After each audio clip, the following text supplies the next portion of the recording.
It's a familiar story. You're sitting in a comfortable room, maybe reading a book or watching television, when you notice it again. While everyone else seems perfectly content, a persistent chill is creeping into your fingers and toes. You pull your sweater a little tighter, reach for a pair of thick socks, and wonder why you're the only one who feels cold. For many of us over 50, this experience is so common we simply brush it off as a sign of getting older or having bad circulation. We accept it as a minor annoyance, something we just have to live with. But what if that stubborn chill isn't just an inconvenience? What if it's a quiet message from your body, a subtle signal that something deeper is out of balance?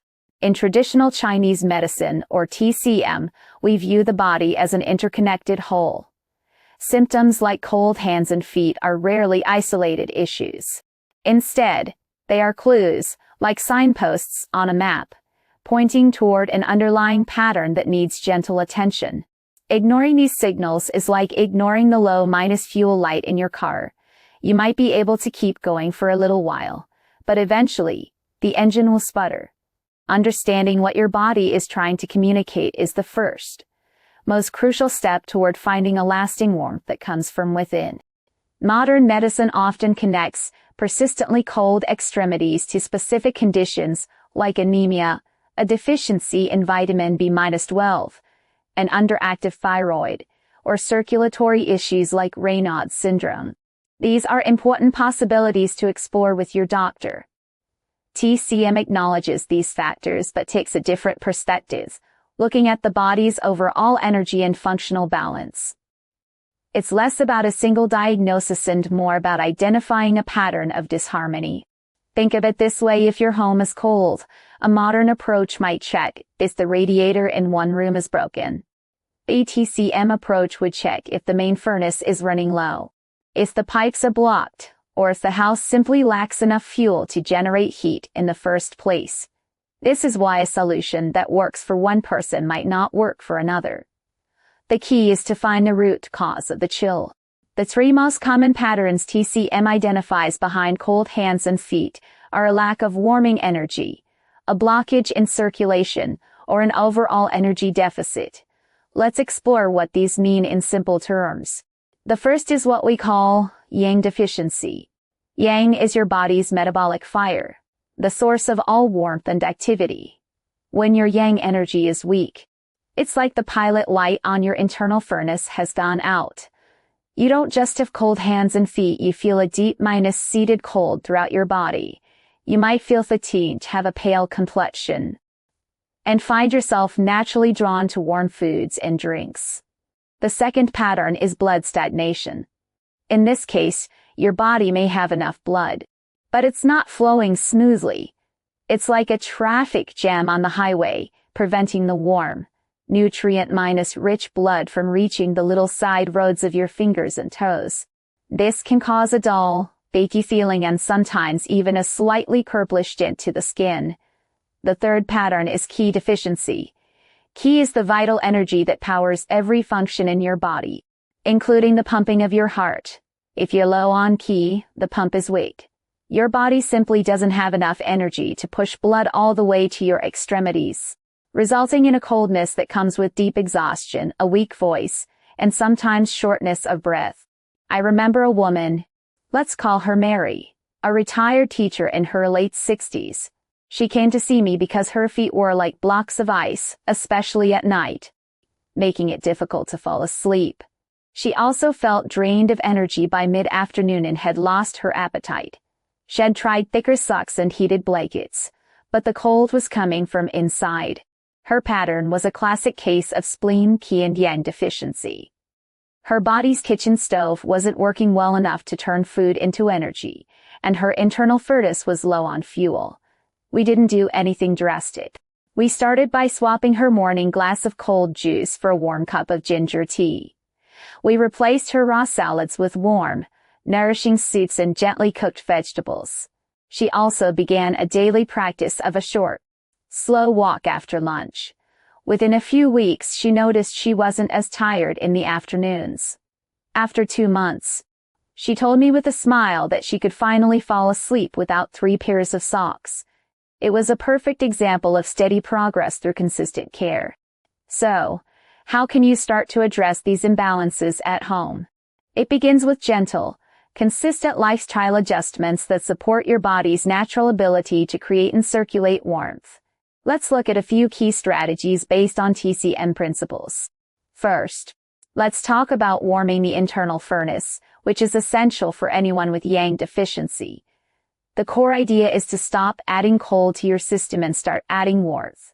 This goes beyond the temperature of your food. In TCM, foods have energetic properties.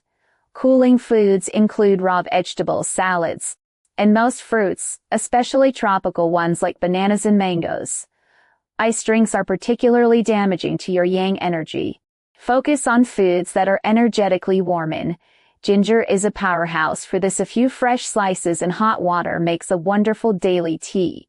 Cinnamon, cloves, black pepper, and fennel are all warming spices you can add to your cooking. Think of hearty stews, roasted root vegetables like sweet potatoes and carrots, and warm porridges made with oats or rice.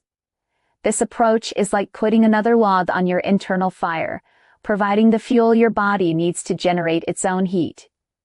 A simple action is to rub your lower back for a few minutes until it feels warm. This area, called the Ming Men or Gate of Life in TCM, is considered the home of your body's foundational yang energy. Next is strengthening the spleen to build qi and blood. In TCM, the spleen system is like your body's kitchen. Its job is to transform the food you eat into qi energy and blood nourishment. If the spleen is weak, it can't do this job efficiently, leading to a shortage of the very resources needed to keep you warm. This is why people with Qi deficiency often feel cold and tired. Eat your meals at regular times and avoid eating on the run. The spleen loves warm, cooked, and easy to digest foods. Egg of kami, a simple rice porridge that you can cook with warming ingredients like red dates or a slice of ginger. Soups and stews are also excellent. Another simple but powerful tip is to chew your food thoroughly. This pre-digestion takes a significant load off your spleen, allowing it to work more effectively. For a gentle boost, you can massage an acuspur point called ZUSM or stomach 36. It's located about 4 finger widths below your kneecap, on the outside of your shin bone. Gently massaging this point for a few minutes each day can help strengthen your entire digestive system and build your energy reserves. Third, we have nourishing blood. If qi is the energy that pushes the blood, blood itself is the vehicle that carries warmth and nutrients. When you are blood deficient, it's like trying to heat a house when the radiators are only half full of water. The heat simply can't reach everywhere. This pattern is common in people who look pale, feel dizzy when standing up, and have dry skin or brittle nails. To nourish blood, focus on nutrient-dense foods. Dark leafy greens like spinach and kale should always be cooked to make them easier to digest. Legumes like black beans and kidney beans are wonderful blood builders. Small amounts of high-quality red meat can be beneficial if your digestion is strong. Goji berries and red dates are the treasures of TCM dietary therapy for nourishing blood. You can simmer them together to make a sweet, pleasant tea. Avoid overthinking it, just focus on adding a variety of these colorful, whole foods to your diet. Finally, we must address moving stagnation. For those whose coldness comes from a circulatory traffic jam, the priority is to get things flowing smoothly again. The liver system in TCM is responsible for ensuring the free flow of qi and blood throughout the body. When we are stressed, frustrated, or sedentary, this flow can become blocked or stagnant. Gentle, consistent movement is the best medicine here. You don't need to run a marathon. A daily 20-minute brisk walk is fantastic. Practices like Tai and Qigong are particularly effective because they combine gentle movement with deep breathing, which helps to relax the body and release tension. A warm foot soak before bed is another wonderful way to encourage circulation in the lower body. For an extra boost, try massaging the area on top of your foot and the webbing between your big toe and second toe. This point, called Tai Chi or Liver 3, is a master point for smoothing out blockages and relieving the tension that contributes to poor circulation. Remember, the goal is not to force circulation with intense exercise, but to gently coax it back into a smooth, easy rhythm. To make this easier to integrate into your life, here are 2 simple daily routines you can try. The first is a morning warming ginger and red date tea. All you need are 3 to 5 thin slices of fresh ginger and 4 or 5 dried red dates. Simply put them in a mug, pour boiling water over them, cover, and let them steep for about 10 to 15 minutes.